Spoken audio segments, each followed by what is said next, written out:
श्रोताबिन्द प्रणाम। कार्यक्रम सिनुरिया भोर के 16वां श्रृंखला लेके उपस्थित हो चुकल बानी हम बिमला गुप्ता। श्रोताबिन्द कार्यक्रम सिनुरिया भोर रउआ हरेक शनिचर के बिहनिया 7:30 बजे से 8 बजे तक सप्तरी जिला के भोरुकुआ FM 82 बुनका 8 मेगाहर्ज से, सिराहा जिला में रेडियो सलेहा 87 बुनका 8 मेगाहर्ज से, धनुषा जिला में रेडियो मिथिला 101 बुनका 8 मेगाहर्ज से, महोत्तरी जिला में रेडियो सुनगाबा 104 बुनका 6 मेगाहर्ज से, सर्लाही जिला में रेडियो मधेस 89 बुनका 3 मेगाहर्ज से, रौतहट जिला में रेडियो मधेस जन आवाज 98 बुनका 6 मेगाहर्ज से, बारा जिला में संस्कार FM 95 बुनका 6 मेगाहर्ज पर्सा जिला में नारायणी FM 103 बुनका 8 मेगाहर्ज से सुन सकत हनी। समता फाउंडेशन के सहकार्य में राइजिंग मीडिया नेटवर्क नेपाल प्राली के उत्पादन में निर्माण कैल ई कार्यक्रम के खास उद्देश्य कहल हमनी के समाज में रहल असमानता आ विभेद के खदहा के सकारात्मक सूचना, बातचीत आ उदाहरण के मार्फत न्यूनीकरण करे के प्रयास में सहयोग पहुंचावे के ह। श्रोताबिन्द, समता फाउंडेशन के सहकार्य में राइजिंग मीडिया नेटवर्क नेपाल प्राली के उत्पादन में निर्माण कैल ई कार्यक्रम के मार्फत सीमांतकृत समाज के महिला के यौन तथा प्रजनन स्वास्थ्य अधिकार प्रवर्धन करे के आ व्यक्तिगत स्वास्थ्य साफ सफाई के बारे में सचेतना बढ़ावे के कोशिश करे के ह। दोसर का ओरिया स्थानीय स्तर में मिले वाला स्वास्थ्य सेवा तक सीमांतकृत समाज के महिला सबन के पहुंच बढ़ावेला तक ई कार्यक्रम संचार के वकालत करी। यही तरह महिला लैंगिकता के आधार में महिला के ऊपर होके वाला हर एक किसिम के हिंसा के न्यायिक इलाज आ हिंसा नियंत्रण के संबंध में सचेतना विकास में भी ई कार्यक्रम संचार के वकालत करी। आजो के कार्यक्रम सेनुरिया भोर में हमने के प्रदेश नंबर 2 में लैंगिकता के आधार में होके वाला महिला हिंसा के संबंध में कार्यक्रम के पहिल का प्रस्तुति अंतर्गत हिंसा सहे में मजबूर एक महिला के अनुभव रखेमसन। यही तरह समता फाउंडेशन के मार्फत निजगढ़ नगरपालिका में महिला न्यूनीकरण के खातिर क्रियाशील युवा सद्भावना दूत अरुणा विश्वकर्मा के आपन भोगाई के साथे उहाँ के साक्षी बनल घटना सबन के कुछ विवरण सब सुनामसन। यही तरह बारा जिला निजगढ़ नगरपालिका की उपमेयर शीला देवी लामिछाने के साथे कैल गई बातचीत भी प्रस्तुत करेमसन। श्रोताबिन्द, नेपाल के हरेक क्षेत्र, वर्ग, जात जाति आ समाज में महिला के ऊपर कोनो न कोनो किसिम के हिंसा होकल करे के बहुते अध्ययन सब देखौले बा। खास करके घरेलु हिंसा, यौन दुर्व्यवहार, दहेज, डाइन के आरोप आ एसिड आक्रमण के जैसन का हिंसा सब महिला सब सहत आ रहल बाड़ी। ऐसन का हिंसा के सबसे बेसी मार दलित समुदाय में ही पड़ल करेला। वैसे तो कानूनी रूप में वैवाहिक बलात्कार के तक अपराध ठहर करके 5 वर्ष तक के कैद के सजाए होके के कानूनी व्यवस्था बा। बाकी अभी भी महिला के ऊपर होके वाला ऐसन का हिंसा सब में तुलनात्मक रूप में प्रदेश 2 के अवस्था उच्च लौकेला। आजु के कार्यक्रम के पहिल का प्रस्तुति अंतर्गत ऐसन के हिंसा सहे में मजबूर एक महिला के अनुभव के उजागर करेमसन। सप्तरी जिला की ई महिला आपन भोगाई हिंसा के हमने के साथे ए तरह व्यक्त कर रहल बाड़ी। अहिले म 19 वर्ष पूरा भएर 20 वर्षमा प्रवेश गरेकी छु। अहिलेसम्मको मेरो जीवन यात्रामा मैले धेरै कहाली लाग्दो महिला हिंसाका घटनाहरू सुनेकी देखेकी छु र आफैले पनि भोगेकी पनि छु। मेरो आमाले मलाई सुनाउनु भएको, आफूले भोग्नु भएको भोगाईहरू सुनाउनु भएको छ हैन। पहिले सुनाउनु हुन्थ्यो पहिलेदेखि। मेरो आमालाई चाहिँ आफ्नै ठुली दिदीको सन्तान भएन भनेर सन्तानकै लागि चाहिँ आफ्नै भिनाजुसँग आमाको मन्जुरी बिना चाहिँ विवाह गरिदिनु भएको रहेछ उहाँको घर परिवारले। अनि त्यसपछि आमाले चाहिँ त्यहाँ धेरै हिंसाको सामना गर्नु परेछ। अब आफ्नो मन्जुरी बिना गरेको बिहामा खुसी हुने त कुरै भएन हैन, कहिले खुसी हुन सक्नु भएन र सधैँ श्रीमानको दबावमा बस्नु पर्ने, अनि आफ्नो खुसीले चाहिँ खान पनि नपाउने, बोल्न पनि नपाउने, हिँड्न पनि नपाउने, अनि उहाँले चाहिँ एकदमै दबावमा राख्नु हुँदो रहेछ। उहाँले भनेको मान्छेसँग मात्रै बोल्न पाउने, बोलेर पनि छोरी मान्छे भएपछि बाहिर हिँड्न पनि नपाउने, मैले नै केही गर्छु लागि आफै पनि केही गर्छु भनेर भन्दाखेरि चाहिँ पनि गर्न नदिने खालको स्वभावको हुनुहुँदो रहेछ हैन। त्यसरी दबावमा राख्नु हुँदो रहेछ। अनि त्यसपछि आमाको चाहिँ 2टा छोराहरू पनि जन्मिनु भयो, यानि कि मेरो दाइहरू हैन, अहिले दाइहरू हुनुहुन्छ। अनि त्यसपछि त्यो दबाव चाहिँ सहन नसकेर मेरो आमाले चाहिँ 2वटा छोरा भइसकेपछि आमा अब म एक्लै बस, अब चाहिँ मैले दबाब सहन सक्दिनँ भनेर चाहिँ हिम्मत गरेर चाहिँ एक्लै बस्ने निर्णय गर्नुभएछ र केही समय अब त्यसरी नै एक्लै बसिरहँदाखेरि चाहिँ अर्को विवाहको प्रस्ताव पनि आयो होइन केही समयपछि। अनि कस्तो प्रस्ताव भने 3 जना सन्तान भएको र श्रीमती बितेको पुरुषबाट चाहिँ। अनि त्यस्तो विवाहको प्रस्ताव आइसकेपछि नयाँ जिन्दगीको सुरुवात गर्ने र अब सुन्दर भविष्यको कल्पना गरेर आमाले चाहिँ नयाँ घरबार सुरु गर्नुभएछ। तर त्यसपछि पनि चाहिँ खुसी कहिले पनि खुसी हुन सक्नु भएन क्या, खुसी चाहिँ कहिले पनि मिलेन छ। त्यसपछि त्यसको 1 वर्षपछि नै मेरो जन्म भयो र मैले बुझ्ने भएदेखि अलिकति थाहा पाएदेखि नै चाहिँ कहिले पनि मेरो आमालाई मैले खुसी देखिनँ। बुवाले सधैँ कुट्ने होइन, गाली गलोज गर्ने, खाना नदिने, खाना लाउनै नदिने, अनि एकदमै धेरै मदिरा सेवन गर्ने, अनि धेरै सुन्नै नसक्ने एकदमै नराम्रा अपशब्दहरू चाहिँ प्रयोग गर्नुहुन्थ्यो। अनि चाहिँ अब मम्मीले ल्याउनु भएको दाइहरूलाई चाहिँ घरमा बस्न पनि नदिने होइन, मम्मीसँग बस्न पनि नदिने र बाहिरै बस्नु भएको रहेछ। दाइहरू पनि अर्काकै घर चाहिँ बसेर त्यसरी दुःख गर्नुभएको रहेछ। अनि पछि म जन्मिसकेपछि पनि मैले अलिकति बुझ्ने भएपछि पनि त्यस्तै नै प्रवृत्ति बुवाको। अनि एकदमै रातिसम्म घर नआउने, राति रक्सी खाएर मदिरा सेवन गरेर आएर पनि एकदमै नराम्रो शब्दहरू प्रयोग गर्ने, अनि सुत्न पनि नदिने होइन, एकदम घाँटी थिचेर मार्न खोज्ने, कति पटक घाँटी च्यापेर मार्न खोजेर चाहिँ हामी घरबाट बाहिर निस्केर पनि बाहिर छिमेकीहरूको घरमा बस्दा पनि त्यहाँ पनि पुगेर चाहिँ त्यहीँनिर कुट्ने पिट्ने गर्नुहुन्थ्यो कि। 6-7 वर्षकी थिएँ त्यति बेला, 6-7 वर्षको मात्रै थिएँ। मलाई चाहिँ मेरो आफ्नै बुवाको छेउमा बस्न बोल्न चाहिँ एकदम डर लाग्ने। बुवाले मदिरा सेवन गरेको बेला चाहिँ म आफ्नै बुवाबाट पनि असुरक्षित छु कि भन्ने खालको महसुस हुन्थ्यो। अब कुट्ने पिट्ने र शारीरिक पीडा त मैले पनि सही नै गएको, हामी छोराछोरीले पनि होइन। तर पनि यौनिक हिंसा पनि मा पनि पर्ने हो कि अब मदिरा सेवन गरेको बेला भन्ने खालको महसुस चाहिँ मलाई सधैँ हुन्थ्यो।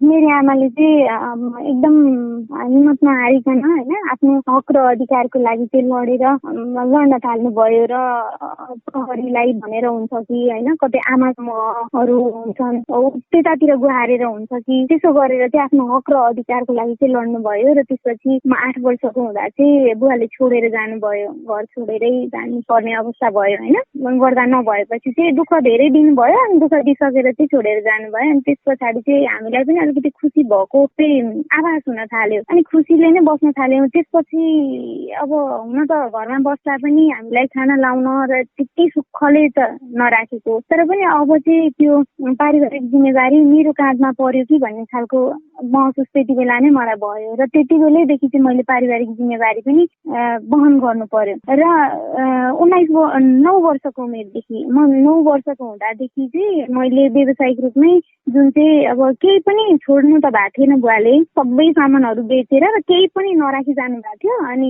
बुवाले चाहिँ लुगा सिलाउने काम गर्नुहुन्थ्यो, अनि मेसिन पनि बेचेर जानुभएको थियो। अनि पछि चाहिँ मेरो आमाले त्यो बेचेकै मेसिन, आफ्नै घरबाट बेचेको मेसिन चाहिँ आमाले किनेर ल्याएर चाहिँ मलाई दिनुभयो। र छोरी अब चाहिँ तिमीले यो काम गर्नुपर्छ है भनेर भनिसकेपछि मैले नै जानी नजानी जसो तसो होइन, त्यति बेलादेखि चाहिँ अब 9 वर्षको उमेरदेखि चाहिँ मेरो अब चाहिँ सङ्घर्षको यात्रा सुरु भयो है भनेर चाहिँ सङ्घर्षकै यात्रा सुरु भयो। अनि 9 वर्षको उमेरदेखि मैले व्यावसायिक रूपमै चाहिँ टेलरिङको काम गर्न थालेँ। नभन्दै त्यो मामिलामा म आफूलाई भाग्यमानी पनि ठान्छु। एकदमै मैले गरेको काम चाहिँ म केही हदसम्म म सफल भए जस्तो पनि लाग्छ। श्रोताबिन्द, सप्तरी जिला की ई महिला से सरहल पीड़ा आ यातना से नेपाल के महिला सब का कैसन का हिंसा आ पीड़ा से गुजर रहल बाड़ी कहल खुलस्त होकेला। तराई मधेश में दहेज के नाम में भी महिला के ऊपर होके वाला हिंसा बहुते बा। बियाह के बाद दहेज ना देहल आरोप में तक महिला के मारल पीटल जाला। ए तरे दहेज के आधारित हिंसा करे वाला के 5 बरिस के कैद आ 50,000 रुपया के जरिवाना करे के कानूनी प्रावधान रहला बाद भी दहेज के आधार में हिंसा के घटना सबके उल्लेख्य उजुरी तक ना भइल मिलेला। महिला के ऊपर हिंसा के लेके समता फाउंडेशन मार्फत 12 जिला के निजगढ़ नगरपालिका में महिला हिंसा न्यूनीकरण के खातिर क्रियाशील युवा सद्भावना दूत अरुणा विश्वकर्मा के हमनी के राउर राउर समुदाय में का किसनका महिला हिंसा के घटना सब सहे के पड़ल बा देखे के पड़ल बा कहल बात पूछिले रहनेछन्। महिलामाथि हुने हिंसामा चाहिँ दलित महिलाहरू र बालबालिकाहरू धेरै पर्ने गरेका छन्। तपाईले यो क्षेत्रमा काम गरिराख्दाखेरि तपाईको आफ्नै कुनै अनुभव छ त्यस्तो महिलामाथि, मतलब एउटा दलित महिलाको नाताले आफूले भोग्नु परेको कुनै त्यस्तो अनुभव छ वा आफ्नो क्षेत्रमा तपाईले त्यस्तो कुनै महिलाले हिंसा खपेको कुनै घटनाहरू छ, यसो तपाईँ सम्झिन सक्नुहुन्छ? त्यस्तो त धेरै छ म्याडम। हामी एक त महिला भएको कारणले पीडित छौँ होइन, त्यसमा पनि दलित भएको कारणले अहिलेको अवस्थामा पनि हामी चाहिँ दोहोरो दमनमा शोषणमा परिरहेको अवस्था छ। कतिपय अन्य महिलाहरूले चाहिँ महिलाको पीडा मात्र भोगिरहेको छन् भनेदेखि हामीले चाहिँ दलित भएको पीडा पनि भोगेका छौँ र महिला भएको पीडा पनि भोगेका छौँ। हामीले घर परिवारदेखि लिएर समाजमा पनि एक किसिमले महिला हो यो भनेर हेर्ने दृष्टिकोण त छँदैछ म्याडम। त्यसमाथि पनि दलितहरू बीचबाटै पनि के म्याडम होइन, दलितहरू बीचबाटै पनि दलितहरू आफ्नै जातित्वमा पनि आफ्नै दलित बीच पनि महिलाहरूलाई पनि एकदमै त्यो छुट्टै भावनाले हेर्ने यो महिला त हो नि यसले के गर्न सक्छ र भनेर हेर्ने दृष्टिकोण दलित, अनि फेरि अन्य जातिमा जाँदाखेरि चाहिँ यो त दलित पनि हो भनेर हेर्ने दृष्टिकोण त्यो धेरै छ म्याडम। जति हामीले विकास भयो, जति हामीले चाहिँ अब चाहिँ यस्तो छुवाछुत छैन भने पनि तर भित्री रूपमा म्याडम चाहिँ एकदमै धेरै छ। र नगरपालिका भएको अवस्था छ, निर्दर त गाउँ होइन अब सहर हुँदैछ, यहाँ त छुवाछुतको कुरा लैङ्गिक हिंसाको कुरा छैन होला भन्नुहुन्छ भन्ने साथीहरूले अरू मान्छेहरूले कुरा उठाउनुहुन्छ, तर एउटा चाहिँ भित्री रूपमा हेर्दाखेरि चाहिँ त्यो छैन म्याडम। हामीले पनि अहिलेको अवस्थामा पनि अहिले भर्खरै पनि त्यस्तो कुराहरू भइरहेछ। बलात्कार अनि कुटपिट लगायतका जति पनि घरेलु हिंसाहरू भयो होइन, महिलामाथि हुने जति पनि लैङ्गिकताका आधारमा भन्छौँ नि हामी, म केटी मान्छे हो, म महिला भएकै आधारमा चाहिँ तपाईँले त्यस्तो कुनै आफ्नै परिवारबाट, आफ्नै समुदायबाट वा वरिपरिकोबाट तपाईँको कुनै घटना छ वा तपाईँको क्षेत्रमा कुनै घटना छ? मेरो आफ्नै अब परिवारमा पनि मेरो बुहारीलाई त्यस्तो घटना घटेको थियो।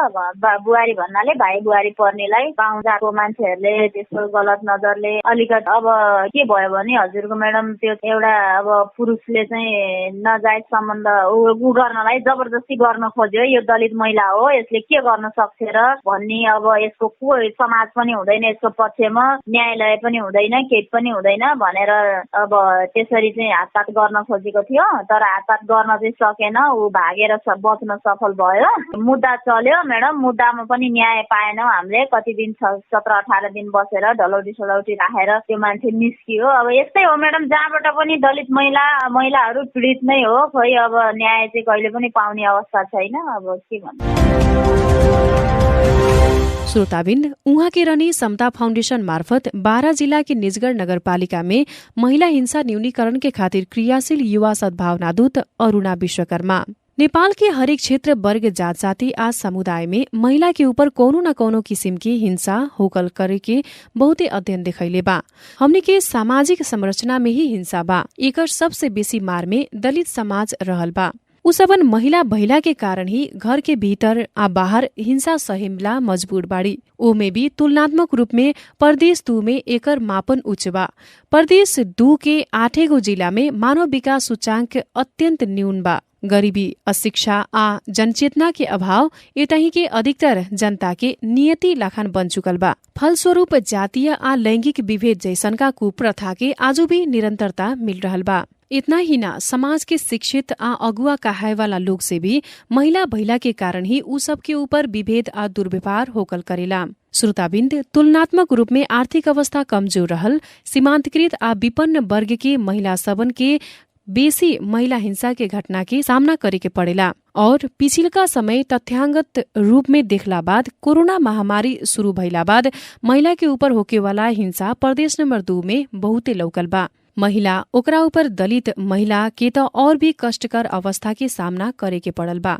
सप्तरी जिला में काम कर रहल पत्रकार राजकुमार पासवान आर्थिक तथा सामाजिक पहुंच ना भइला के कारण दलित महिला के ऊपर विभेद आ हिंसा होकल करे के बतावेनी। सप्तरी जिल्लामा भन्नुपर्दाखेरि अहिले महिला हिंसा, दलित महिला हिंसाको बारेमा अहिले एकदम नाजुक स्थिति छ। लकडाउनको अवस्थामा अहिले लकडाउन त अहिले भर्खर खुकुलो भएको छ।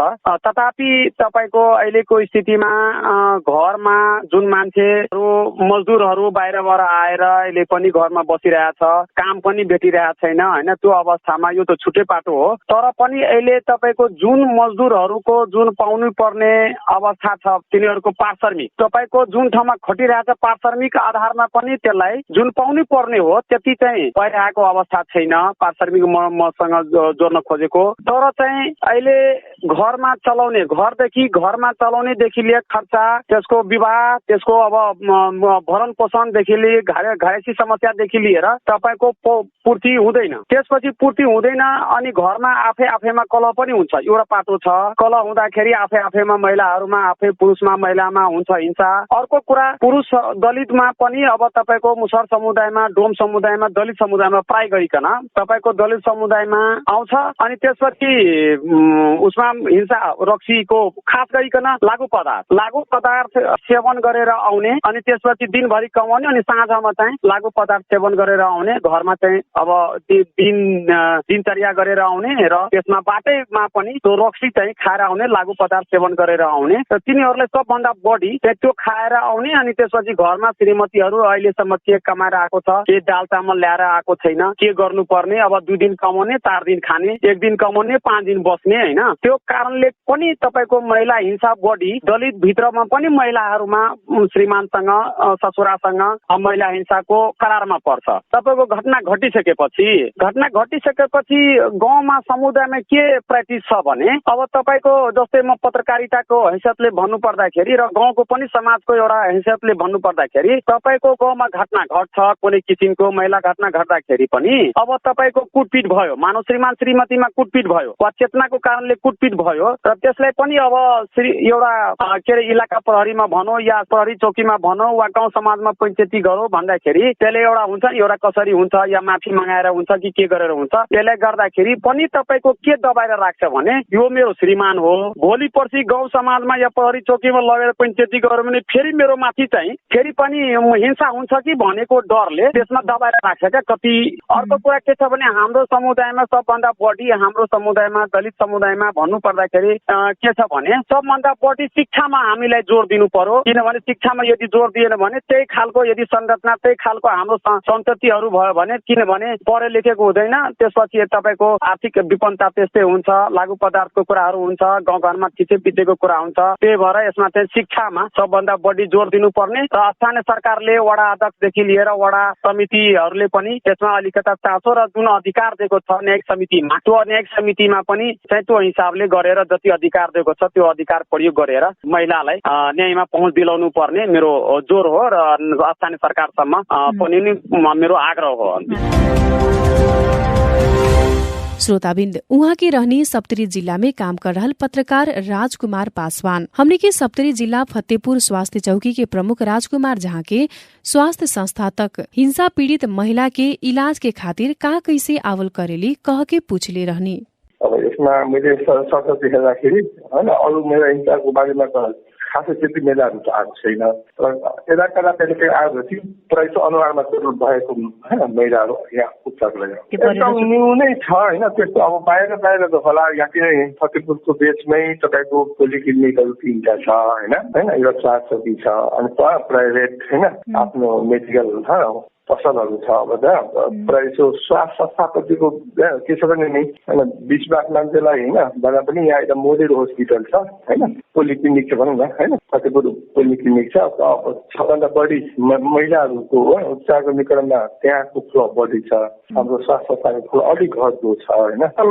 यसमा हेर्दाखेरि अब कतिपय महिलाहरू हैन आफ्नो श्रीमानले अरूसँग लभ गर्छ भन्ने कुराहरू लिएर आउँछ हैन त्यस्ता अवधिहरू दिनुहोस् जुन कि मेरो श्रीमानले लभ गर्न पाओस् भनेर पनि आउँछ क्या, आउँछ आयो भने अब कतिजना उहाँलाई चोटपटक हामी हेर्छौँ, हेरेपछि अब नजिकै गएर होइन अब त्यो पोलिक्लिनिकमा गएर हामीले अलिअलि गफ गऱ्यौँ भने उनीहरूलाई पनि नेगेटिभ असर पर्छ कि भनेर हामी त्यहाँ पुगेर सोध्ने काम चाहिँ गरेर। श्रोताबिन्द, उहाँ के रहने सप्तरी जिल्ला फतेहपुर स्वास्थ्य चौकी के प्रमुख राजकुमार झा महिला भैला के ही आधार से मानव अधिकार के उपभोग में करे वाला विभेद, शारीरिक आ मानसिक रूप में देवे वाला पीड़ा लगायत के कैसनको तरीका से महिला के आत्मसम्मान में पहुंचाए वाला सभी किसिम के आघात महिला हिंसा है आ ऐसे संपूर्ण सामाजिक विकास के ही समस्या के ओरी उन्मुख करा रहल बा। श्रोताबिन्द, कार्यक्रम सेनुरिया भोर रउआ हरेक शनिचर के बिहनिया 7:30 बजे से 8 बजे तक सप्तरी जिला में भोरुकुआ FM 82 बुनका 8 मेगाहर्ज, सिराहा जिला में रेडियो सलेह 87 बुनका 8 मेगाहर्ज, धनुषा जिला में रेडियो मिथिला 101 बुनका 8 मेगाहर्ज, महोत्तरी जिला में रेडियो सुनगावा 104 बुनका 6 मेगाहर्ज, सर्लाही जिला में रेडियो मधेस 89 बुनका 3 मेगाहर्ज, रौतहट जिला में रेडियो मधेस चनावाज 98 बुनका 6 मेगाहर्ज, बारा जिला में संस्कार FM 95 बुनका 6 मेगाहर्ज आ पर्सा जिल्ला में नारायणी FM 103 बुनका 8 मेगाहर्ज से सुन सकतानी। बारा जिला निजगढ़ नगरपालिका के उपप्रमुख तथा न्यायिक समिति के प्रमुख शीला देवी लामीछाने के साथ भी संगतिया श्वेता सिन्हा महिला हिंसा के कारण अवस्था आ एकर नियन्त्रण के खातिर स्थानीय निकाय आ न्यायिक समिति के भूमिका के विषय में बातचीत कैले रहने। सुनल जाऊ ऊ बातचीत। महिला हिंसाको हामीले कुरा गरिरहेका छौँ आजको श्रृंखलामा। महिलामाथि लैंगिकताका आधारमा हुने विभिन्न हिंसाहरू छन्। तपाईको नगर क्षेत्रभित्र महिलामाथि लैंगिकताका आधारमा अर्थात् महिला भएकै कारणले के कस्ता हिंसाहरू हुने गरेका छन्, यहाँसम्म कस्ता कस्ता घटनाहरू आइपुग्छन् त? जस्तो महिला हिंसा चाहिँ फरक फरक किसिमको हुन्छ। जस्तो महिला कस्तो खालको महिलालाई चाहिँ कुन हिंसा भन्ने हुन्छ, एउटा राजनीतिक रूपमा हुने हिंसाहरू पनि हुन्छन्, परायसी किसिमको हिंसाहरू पनि हुन्छन्, जस्तो काम गर्दाखेरि जालामा लिने हिंसाहरू पनि, जस्तो पारिश्रमिकमा दिने विभेदहरू पनि हुन्छन्, विभिन्न खालका हुन्छन्। र हाम्रो पालिकामा चाहिँ कतै कतै तर धेरै पहिला भन्दा धेरै नियन्त्रण भएको छ, तर पनि कहिलेकाहीँ कतै कतै महिलाहरूलाई ज्यालाको हिसाबमा महिला भएकै कारणले कम ज्याला दिने कुराहरू, त्यसै गरेर महिला भएकै कारणले कुनै नेतृत्वमा अगाडि जाने कुराहरूमा, विकास निर्माणका कामहरूमा अलिकति पछाडि परेको चाहिँ हामीले देखिन्छ, तर समग्र हिसाबले पनि देखेका छौँ। अनि अहिले हामीले कानुनले नै 33% हरेक ठाउँमा सहभागिता गराउने भन्दै पनि, जस्तो भाइटल पोस्टमा पनि अध्यक्ष महिलाले नेतृत्व गर्ने ठाउँ चाहिँ पाइराखेका छैनन्। आवश्यकता भावना भएपछि 33% राख्नै पर्छ भनेर बाध्यता भइसकेपछि बल्ल अध्यक्ष नभएर कोषाध्यक्ष कुनै एउटा त्यो मध्येको एउटा पोस्ट दिएर गएको हामीले अहिले व्यवहारमा पनि देखिरहेका छौँ। जस्तो महिलामाथि हुने लैंगिकताको आधारमा हेर्ने भने दलित महिलाहरू चाहिँ अझ बेसी घरभित्र पनि बाहिर पनि, एउटा एक त महिला त्यसमाथि पनि दलित भएपछि अझै धेरै हिंसामा पर्ने गरेको देखिन्छ। यहाँको नगर क्षेत्रभित्र चाहिँ के छ स्थिति? दलित महिलाहरू दलित र महिला भएकै कारण के कस्ता हिंसा भोगिरहेका छन् त? अब यस्तो छ, सामान्य रूपले हेर्दाखेरि चाहिँ पहिलाको भन्दा धेरै कम छ, तर पनि आन्तरिक हिसाबले कहीँ जस्तो विभेद भएको छ। जस्तो महिलाहरूलाई पानी लिन जाने ठाउँमा होइन, यस्तो सामाजिक धारोहरूमा सामूहिक धारोहरूमा जाँदाखेरि चाहिँ बाहिर भन्न नसके पनि उसलाई अलिकति आफूले पर गरेको जस्तो केही व्यवहारहरू चाहिँ देखिन्छ, तर हिजोको दिनभन्दा कम देखिन्छ। त्यसलाई पनि सुधार्ने कुरामा हामी चाहिँ लागिरहेका छौँ। अझ पनि सबैले स्वीकारेको अवस्था चाहिँ छैन। जस्तो महिला भएकै कारणले उहाँहरूलाई चाहिँ जस्तो मन्दिरमा जाने कुराहरू भयो, सामाजिक धाराहरूमा जाने कुराहरू भयो, त्यस्ता कुराहरूमा चाहिँ अरूसँग जस्तै सहज हुन चाहिँ अलिक सकेन। एउटा दलित महिला संघले के 1 वर्ष अघि मात्रै एउटा अध्ययन गरेको थियो, अनुसन्धान गरेको थियो। त्यसमा चाहिँ के देखायो भने अधिकांश दलित महिला र बालबालिका चाहिँ बलात्कार, कुटपिट लगायतका घटनामा चाहिँ उनीहरूको पढ्नेमा चाहिँ उनीहरूको संख्या धेरै छ के यो।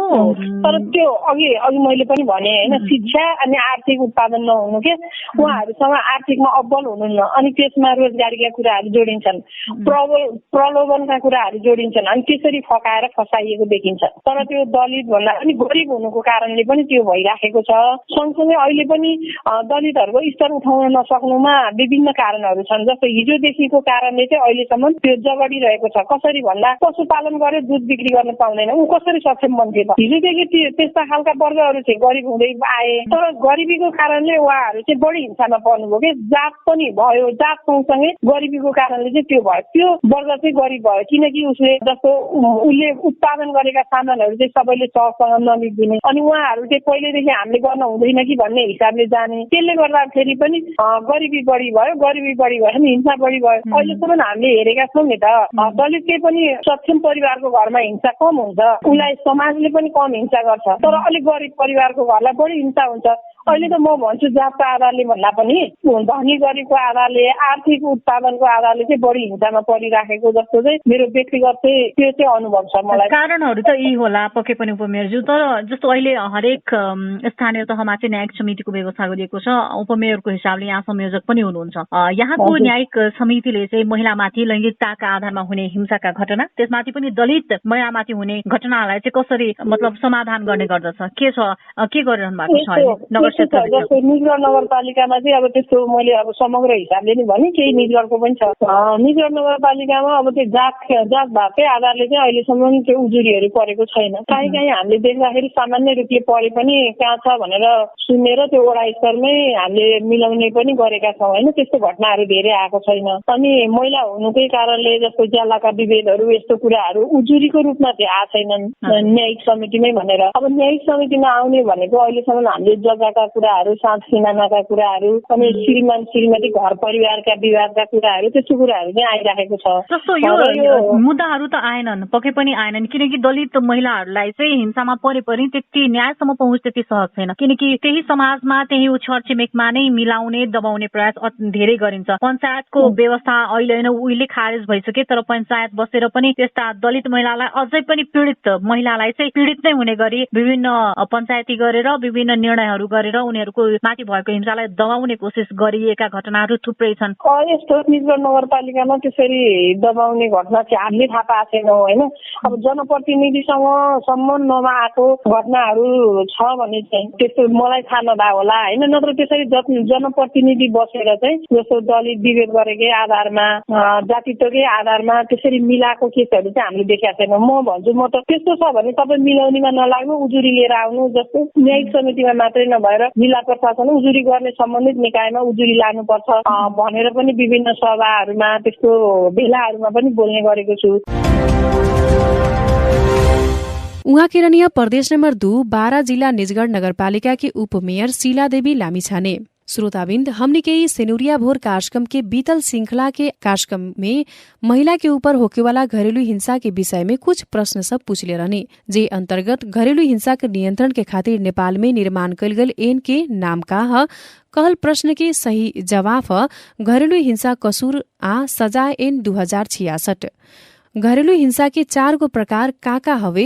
कहल प्रश्न के सही उत्तर हवे शारीरिक हिंसा, मानसिक तथा भावनात्मक हिंसा, यौनजन्य हिंसा आ आर्थिक हिंसा। यही तरह घरेलू हिंसा भइल कितना समय तक उजुरी देहल जा सकता? कहल प्रश्न के सही जवाब हवे 3 महीना। घरेलू हिंसा भइला में कहवा रिपोर्ट कइल जा सकता? कहल चौथा प्रश्न के सही जवाब हवे प्रहरी कार्यालय, राष्ट्रिय महिला आयोग, स्थानीय न्यायिक समिति आ अदालत। घरेलू हिंसा के पीड़क के का किसन का सजाय के व्यवस्था कइल गइल बा? कहल अंतिम आ 5वां प्रश्न के सही जवाब 3 से 25,000 जरिवाना आ चाहे 6 महीना कैद चाहे दुनु सजाय के व्यवस्था कइल गइल बा। हमने के पूछल प्रश्न के सही जवाब देके कार्यक्रम में सहभागी होके वाला सब केहू के हार्दिक धन्यवाद देवे के चाहतानी। सही जवाब भेजे वाला में से नेहा परियार कंचनपुर नगरपालिका सप्तरी आ राधा महरा नगरायन नगरपालिका धनुषा से विजयी भइल बानी आ उहाँ के 200 रुपया के मोबाइल में रिचार्ज कार्ड प्राप्त कैले बानी। अब लागल जाओ इस सप्ताह के 5 गो प्रश्न के ओरिया। पहिलका प्रश्न रहल बा महिला के ऊपर होके वाला हिंसा के 5 गो उदाहरण दी। प्रश्न फिर से एक बेर महिला के ऊपर होके वाला हिंसा के 5 गो उदाहरण सब दी। दोसर का प्रश्न बा वैवाहिक बलात्कार के का किस्म का दंड सजाए के व्यवस्था कइल गइल बा। प्रश्न एक बेर और निमन से सुनेम वैवाहिक बलात्कार के का किस्म का दंड सजाए के व्यवस्था कइल गइल बा। डाइन के आरोप संबंधी अपराध के लेके कितना दिन भीतर में उजुरी करल जा सकता? प्रश्न फिर से एक बेर डाइन के आरोप संबंध में अपराध लेके कितना दिन भीतर में उजुरी करल जा सकता? यी हप्ता के चौथा प्रश्न बाटे जबरदस्ती गर्भपतन करैला में कितना समय भीतर उजुरी देहल जा सकता?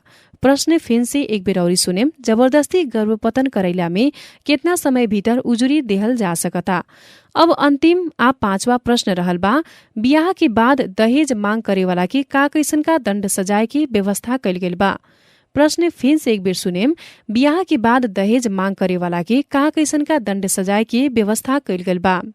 श्रोताबिन्द, हमनी के अभी खुलस्त कल गेल प्रश्न के सही जवाब मालूम बा त हमनी के मोबाइल नंबर 9847 69 62 62 9847 69 62 62 में फोन करके सही जवाब लिखवा आ चाहे SMS के मार्फत लिख के भेज सकतानी।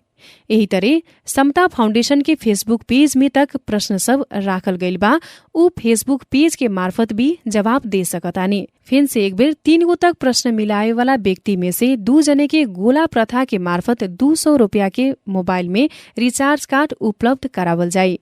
श्रोताबिन्द, आजू के सेनुरिया भोर के समय अब ओरिया चुकल बा। कार्यक्रम सेनुरिया भोर के विषय में कोनो सलाह सुझाव आ चाहे शिकायत भइला में हमने के विद्युतीय पत्र में लिख सकतानी। हमने के पत्र भेजे के ईमेल ठेगाना rmn.nepal@gmail.com हवे। यही तरह रउआ हमने के 0151 16 76 3 में सीधा फोन संपर्क कर सकतानी। एकरा साथे समता फाउंडेशन के सहयोग आ राइजिङ मीडिया नेटवर्क नेपाल प्राली के निर्माण में संचालित कार्यक्रम सेनुरिया भोर से विवेक यादव, राकेश ठाकुर, श्वेता सिन्हा, ईश्वर दाहाल, सुषमा कर्ण के साथे हम बिमला गुप्ता भी आज्ञा चाहतानी। राउर सप्ताह स्वस्थ आ सुखमय बीतो। प्रणाम।